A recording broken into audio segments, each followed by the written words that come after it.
let's have fun. Guys, to be honest with you, I have taught for a long time. I taught college, taught elementary and middle school for the first 5 years, and my choice is high school. I really, really love your age group. I love teaching you guys, and I feel like we can have a good time learning math. So I know that sounds like that can't possibly happen, but I think you will, okay? So what we're going to do today is we're going to start with quadratics. If you look at your bright colored sheet of paper, the one that's stapled, you're going to notice about halfway down, okay? It gives you the quadratic formula. I'm hoping you all know the quadratic formula. Anybody go to Kennedy? Yeah, did you sing it? No. Yes, right? Yes. All over 2, that's all I know, all over 2a. So you guys are going to have to know how to factor. Oftentimes, people will be like, I am not sure how to factor that thing. How do you do that, Miss K? You know what? If factoring is not your forte, it's okay. You're not going to suffer in here if you use the quadratic formula. There is no reason to be worried about not using that, okay? How do you guys like the music? At 1 minute and 30 seconds left in. It's wonderful. You didn't hear? Is this your first class? Yeah, there's music. I love it. It's wonderful. You haven't? Oh, I love it. It's We Will Rock You. And then at 30 seconds, where you should really be walking through the threshold of your school, it's We Will Rock You. So you'll know if you're late if you hear We Will Rock You. Okay. So we're going to start with the same problem that I couldn't raise the board with here. Some of you are thinking, how is it that she's starting math already today? Because you know it's so much fun, we don't want to miss out on the opportunity. All right, what did I just throw up here? What is it called?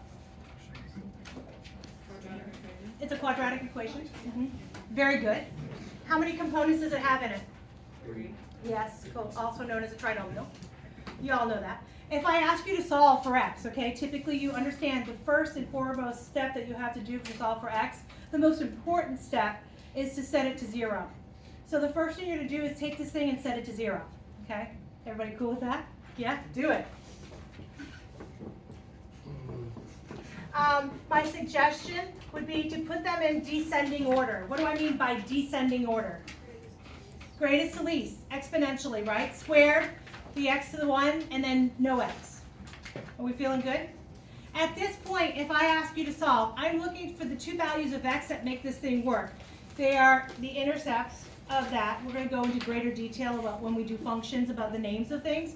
But if I'm asking you to solve this thing, there are two approaches that you can take right now with this quadratic formula, right? You can actually use the quadratic equation if that's what you want to do, or I call it unfoiling.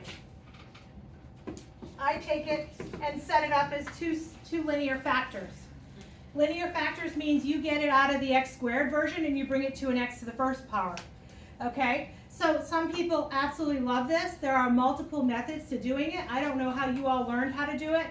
Some people use like an X and then they put numbers in place. That looks scary to me. Butterfly. Some people use the butterfly. Some people like me go, oh, I know the two things that make 5 are 1 and 5, and the two things that make 6 are either 1 and 6 and 2 and 3, and then I play in my mind with numbers. So that's kind of what I do. You could do however you choose to do it, but go ahead and factor it, okay? So everybody cool with factoring? Feeling good? We've done it before? Yes. Do it. Okay. It's been a minute, I know. We had a long summer, right?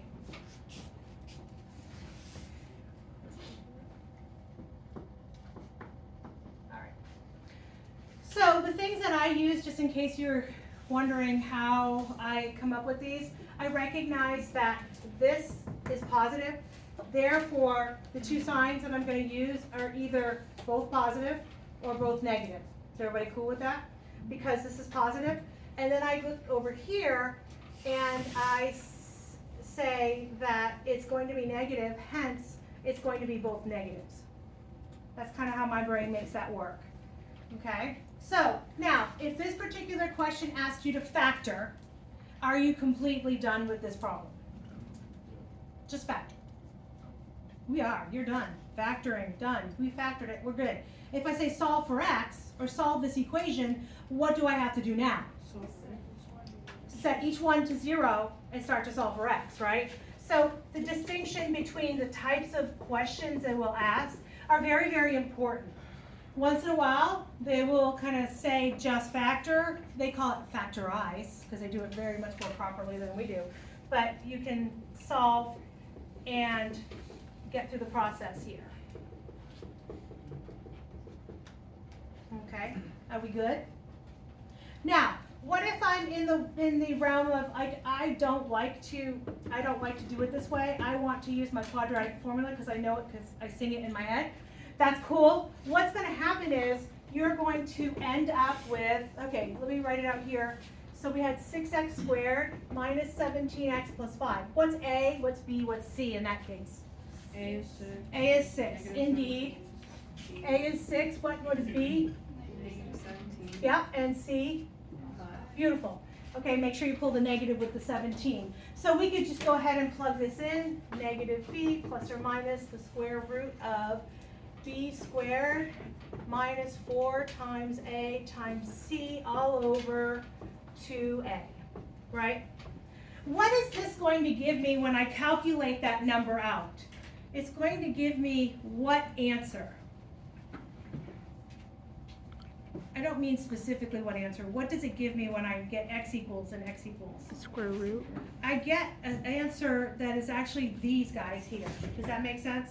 Once I crunch all these numbers together, I end up with x equals 1/3 and x equals 5/2. The only issue that I see happening is this: if this question says factorize completely, I have done beyond factorizing. I actually have solved.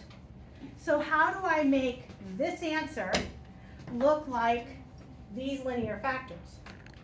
Does that make sense? Because if the question is asking strictly for me to factor, I don't want to give them the x-intercepts. I want the factored version.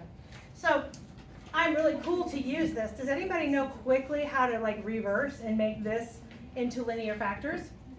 Good question. Yeah, go ahead. Don't be scared. So take the denominator and multiply it up here. So you get 3x equals 1. And then you have 2x equals 5. And then what? And then you subtract the single number. Absolutely, to the other side. So you take the 3x, you subtract the 1. You take the 2x, you subtract the 5. And there you have your linear factors. Okay? Are we cool? I thought so. All right, feeling good? Haven't scared anyone yet? Nobody's leaving, right? Every year they're like, I'm out. You have a test on Thursday. So you can't leave me. You have to stay. All right, 9x squared minus 39x. Okay, I can't remember. See, I can't remember from here to there.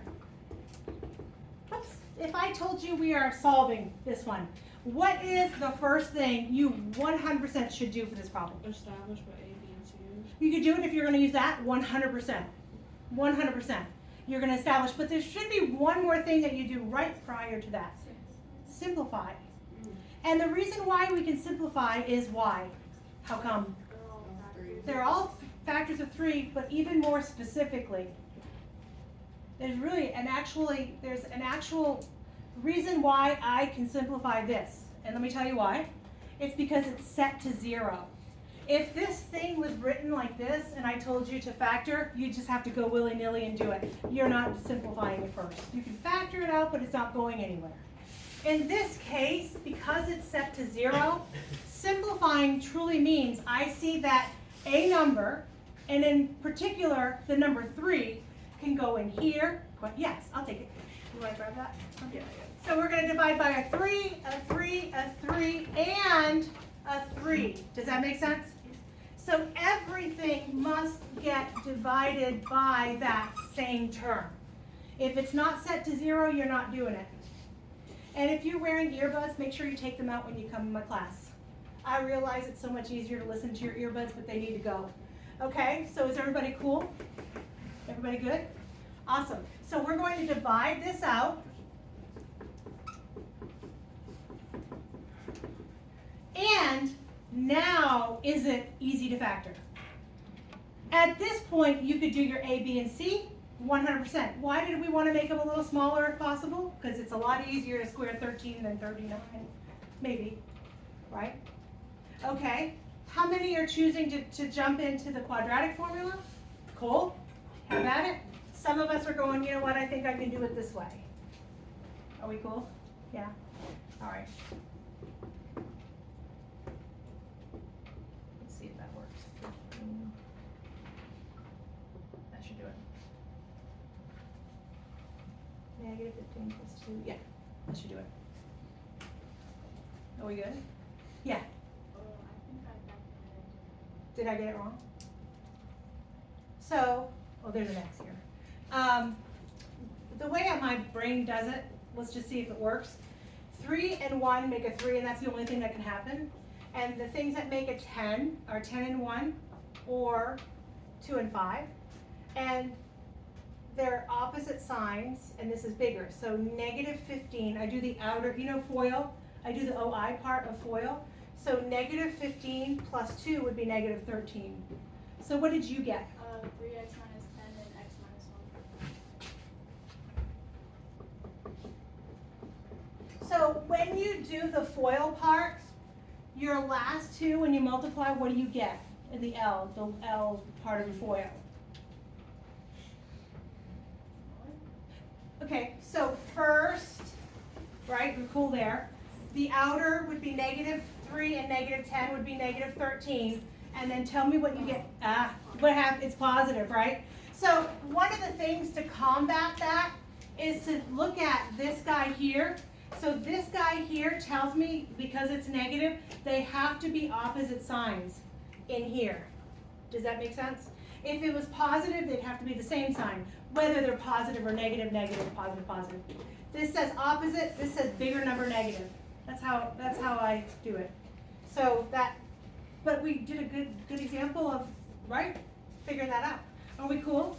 So, well, what did that do? Like, you got an answer, you were confident with it, you felt like, okay, and I think you were most confident with it because the middle guy worked, right? So what you should do in your brain is FOIL really quickly. Try the first, check, try the outer inner, check, try the last, see how that looks. All right, are we cool? So if I'm asking you to factorize, done. If I ask you to solve, what do you get? X equals Negative 2/3. negative 2/3 and x equals 5. Cool? Whew, we're feeling so good about this. We're happy that we're in math. No? Yeah? Yes, we are so excited. I think we have Okay. 3 minutes. We only have 3 minutes? Mhm. Okay, I won't do it on common. Is there a specific style you want us to take the notes like for now? No, I don't care.